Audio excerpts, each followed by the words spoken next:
माननीय विधायक मानस कुमार दत्त। माननीय बाचस्पति महोदया, माननीय मंत्री अच्छी माननीय मंत्री को मध्य बहुत बार अवगत करा जायछि। बालेश्वर पौरपालिका होछि ओडिशार अन्यतम सर्वोच्च सर्वपुरातन पौरपालिका, किंतु आज जाए सेठी गोटे भल पार्क टीए नहीं।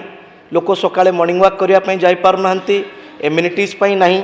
तेणु माननीय मंत्री को भेटिकी गोटे निवेदन करथिली कि आमर बालेश्वर सहर उपकंठस्थ नुणियाजुड़ी ठारे एक रिवर साइड पार्क रो साइड डेवलपमेंट पई माननीय मंत्री जो बालेश्वर गस्त करथिले मु तांको साइड मध्य देखैथिली। तेणु माननीय मंत्री को निवेदन करुछि कि से पार्क पई विभाग पक्षर टंका आलोकेशन करिवे कि।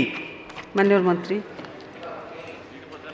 मान्यवर विधायक बालेश्वर मोर सान भाई, आमे दुई जन मध्य बालेश्वर गस्त समय रे से पार्क को जाइथिलु एवं से पार्क जो बालेश्वर सहर लुणिया जुड़ी रिवर साइड पार्क ताकू मध्य आमे देखिथिलु एवं से पार्क रे पूर्वर मध्य 4 कोटी टंका विनिमय रे से किछि फिलिंग्स काम पाचेरी एमती हेई सारिछि।